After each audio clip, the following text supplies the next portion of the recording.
नमस्कार, आप देख रहे हैं ग्रेटर जम्मू वर्चुअल और मैं हूं आपके साथ नीतू सिंह। हाल ही में जम्मू में केस के जो है रिजल्ट्स डिक्लेयर हुए हैं और इसमें जम्मू संभाग से कई युवाओं ने बाजी मारी है। इस समय हमारे साथ मौजूद है मोहम्मद अब्बास, जिन्होंने जो केस के एग्ज़ाम क्लियर किए हैं। जानते हैं इन्हीं से कि इनका ये सफ़र किस तरह से रहा और कितना मुश्किलों भरा था। अब्बास, आपको तो सबसे पहले मुबारकबाद और जानना चाहेंगे आपसे कि आपने केएस का एग्ज़ाम क्वालिफाई किया है, कितना टफ रहा है ये सफ़र आपका? टफ़ तो काफ़ी था क्योंकि काफ़ी टाइम टेकिंग प्रोसेस है ये। काफ़ी मतलब 4 साल हो गए थे मुझे इस प्रिपरेशन में और ये मेरा सेकंड अटेम्प्ट था केएस का। फर्स्ट वाले में मेरा मेंस क्वालिफाई नहीं हुआ था। सेकंड अटेम्प्ट था, प्रेशर भी काफ़ी था, टाइम ज़्यादा हो गया था कि जॉब लगेगी होगा किसी में, कि प्लान बी सोचना पड़ेगा क्योंकि हमेशा से एम भी यही था, तो थोड़ा ज़्यादा टाइम भी लग गया और किसी जॉब में ट्राई वगैरह भी नहीं गया कभी। तो फॉर्चुनेटली इस बार हो गया, तो काफ़ी अच्छा लग रहा है अब तो। ठीक है। पढ़ाई, इसमें कहा जाता है कि 16-16 घंटे पढ़ाई करनी पड़ती है, क्या आपके साथ भी ऐसा था? नहीं नहीं, मैंने तो कभी 16 घंटे की नहीं। मतलब ये है कि कंसिस्टेंटली आपको करना पड़ता है। ऐसा नहीं है कि आप 1 साल पढ़ोगे, मतलब आपको लगेगा कि 1 साल या 2 साल पढ़ लोगे तो हो जाएगा। किसी किसी का हो जाता है, किसी किसी का नहीं होता है। मतलब टाइम लग जाता है, first attempt, second attempt, third attempt कभी भी हो सकता है। तो उसमें आपको यही है, हिम्मत नहीं छोड़नी चाहिए, कंसिस्टेंटली का वर्क करते रहना चाहिए। मैं तो एवरेज 6-7 घंटे ही पढ़ता था, मतलब पर यह है कि कंसिस्टेंटली पढ़ता था। जब से तैयारी कर रहा हूँ कोशिश करता था कि मिनिमम 5-6 घंटे पढूँ और उसके साथ साथ जब एग्ज़ाम पास हो जाए तब 12-13 घंटे हो जाता है, पर 16-17 घंटे इट्स नॉट पॉसिबल।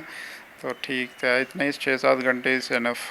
जैसे आपने बताया कि फर्स्ट अटेम्प्ट में क्लियर नहीं हुआ और पीयर प्रेशर ज़्यादा बढ़ गया, किस तरह का पीयर प्रेशर था? प्रेशर है कि क्या गलती रहेगी, क्योंकि 3 साल से तैयारी कर रहा था, अपने से कॉन्फिडेंस भी था कि शायद हो जाएगा, कि सब कुछ तो कर लिया। सेकंड टाइम था कि अब नेक्स्ट अलग से क्या करूं कि जो मैं पिछली बार क्लियर नहीं कर पाया। तो वही थोड़ा फिर रियलाइज़ हुआ कि आंसर राइटिंग वगैरह उतनी अच्छी नहीं थी मेंस में। तो कुछ गाइडेंस वगैरह भी मेरे को, जैसे यूपीएससी क्लियर किया था एक मोहम्मद इरफान, उन्होंने काफ़ी गाइड वगैरह किया आंसर राइटिंग के रिलेटेड और तैयारी से रिलेटेड, या फिर और इंटरव्यू के समय उन्होंने काफ़ी हेल्प की। एक ऐसे ही कज़न है मेरा शहबाज चौधरी, उन्होंने भी काफ़ी हेल्प की, वो भी केएस ऑफिसर है। तो गाइडेंस की वजह से भी थोड़ी हेल्पफुल हो गया। इस टाइम मेरे को थोड़ा लगा कि काफ़ी डिफरेंस मेरी तैयारी में आया है, तो इस हिसाब से ये मेरा हो गया इस बार फाइनली। फैमिली रिएक्शन कैसा था जब आप पता चला कि आपने क्लियर कर लिया है?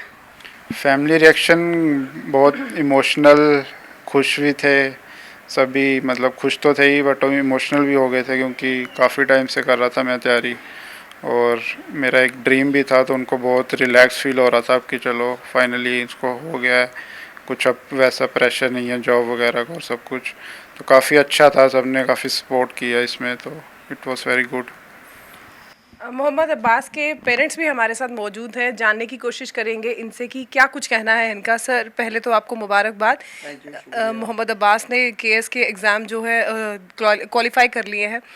कैसा मोहम्मद अब्बास, कैसे बच्चे रहे हैं शुरू से पढ़ने लिखने में? क्या हमेशा से इसी तरह का रुझान रहा है? शुक्रिया आपका। जो देख रहे सबसे पहले उनको नमस्ते, अस्सलाम वालेकुम सब।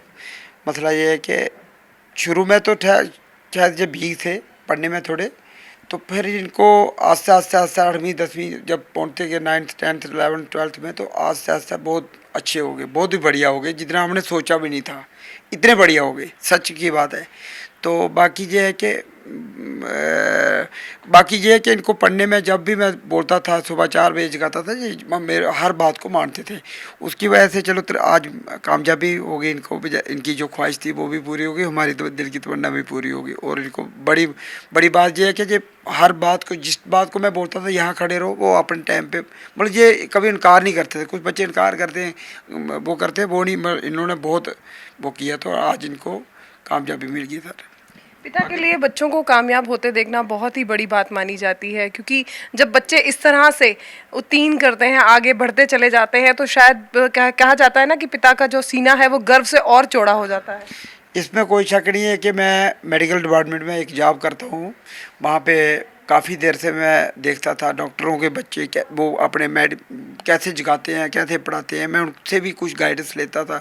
कुछ मेडिकल के स्टाफ के बेचारे वो भी मेरी हेल्प करते थे। रिश्तेदार मेरे पेरेंट्स हैं, कुछ इनके मामू जी हैं, बहुत मतलब लोग जो मेरे साथ मतलब ये करते थे आपका काम ये है कि आपको बच्चे पढ़ाने हैं, बच्चे पढ़ाने। मैं बोलता हूँ मैं पढ़ा के इंशाल्लाह एक दिन ये दिन आएगा कि पढ़ के अच्छे पहुँचेंगे इंशाल्लाह। 3 बेटे हैं मेरे, एक तो बड़े वाले ने इंजीनियरिंग की हुई है, तीनों ने इंजीनियरिंग की है, तो वो जेई लगा हुआ है, दूसरा ये हो गया, तीसरा कर रहा है तैयारी, ऊपर वाला उसको भी देगा मेरा ऊपर वाला। इस समय शुक्रिया, बहुत शुक्रिया कि यहाँ मैं इतना सोच नहीं सकता था कि बच्चे इस लेवल में पहुँचेंगे। Thank you. एक माँ का रोल बहुत अहम होता है किसी भी बच्चे की लाइफ में, चाहे वो नर्सरी क्लास में हो या हायर स्टडीज़ में हो। एक माँ जो है एक बेहतरीन दायित्व निभाती है, तभी जो है बच्चे अपने आप में कामयाब बन पाते हैं। इस समय अब्बास की मदर भी हमारे साथ मौजूद हैं, इनसे भी जानते हैं। मैम, आप जब अब्बास ने ये एग्ज़ाम क्वालिफाई किया तो आपकी तो बहुत मेहनत रही होगी, कैसा लगा उस समय आपको? थैंक यू मैडम, बहुत बहुत शुक्रिया आपका। ठीक लगा, हमें इसकी ख्वाहिश थी, मैंने जेई बनना है। मैं बोलती थी, कभी कभी ऐसे मजाक भी करती थी, मैंने बस बहुत बोझ है पड़ता है बच्चों को। ठीक है, सोच लो मेरा काम था कि टाइम का खाना देना, ठोलना, बच्चे के कपड़े कुपड़े यूनिफॉर्म वगैरह तैयार करना। बस जी इतने शुक्रिया है कि इसका मेहनत कामयाब होगी। मोहम्मद अब्बास, अब आपसे जानना चाहेंगे कि अब आपने केस जो है क्वालिफाई कर लिया है, अब आगे आपकी क्या प्लानिंग्स है? प्लानिंग से ही है कि जो मुझे रिस्पॉन्सिबिलिटी मिलेगी, जो भी मिलेगी, उसको मैं ऑनेस्टली कर पाऊँ और जितना हो सके मैं उससे ज़्यादा ही अपना 100% से ज़्यादा दे पाऊँ। सर्व करने का मुझे मौका मिला है, जो कि सिविल सर्विस सब बहुत लोगों का ड्रीम होता है और मैं उस कुछ गिने चुने लोगों में आया हूँ। तो मैं सबको मोटिवेट भी करूँगा, गाइड भी करूँगा जो ये सब करना चाहते हैं उनको अच्छे से। मुझे जितना मेरे से हो सकता है पॉसिबल, उससे ज़्यादा ही कोशिश करूँगा कि मैं अपना उसमें योगदान दूँ। तो फ़िलहाल यही है। नेक्स्ट मेन ड्रीम तो मेरा यूपीएससी का था, बट वो अभी हुआ नहीं है, तो नेक्स्ट ट्राई करूँगा एक बार, फिर से शायद हो जाए इसमें। अब्बास के ब्रदर भी हमारे साथ मौजूद हैं, इनसे भी जानते हैं। आपका नाम? हुसन। आपसे जानना चाहेंगे, जब ब्रदर ने केएस के एग्ज़ाम क्वालिफाई किए, कैसा लगा उस समय? खुशी तो बहुत हुई, लगता ही है, क्योंकि हम हमेशा साथ में ही थे। तो इसने बहुत मेहनत की है, तो काफ़ी 3 साल इसने काफ़ी मेहनत की है, तो जब पता चला तो काफ़ी खुशी हुई थी। तो ये थे एक छोटी सी मुलाकात मोहम्मद अब्बास के साथ, जिनके हौसले बहुत बुलंद थे। फर्स्ट अटैम्प्ट में नहीं कर पाए केएस के एग्ज़ाम, लेकिन सेकंड अटैम्प्ट में पीयर प्रेशर भी था, लेकिन इरादे बुलंद थे और एग्ज़ाम को क्रैक करके दिखाया। इसी तरह की इंस्पिरेशनल स्टोरीज हम आपके सामने लाते रहेंगे। हमारी वीडियो को लाइक, कमेंट और शेयर करना ना भूलें और चैनल को सब्सक्राइब। तब तक के लिए मुझे दीजिए इजाज़त। कैमरामैन अजय साड़ू के साथ मैं नीतू सिंह, ग्रेटर जम्मू वर्चुअल के लिए धन्यवाद।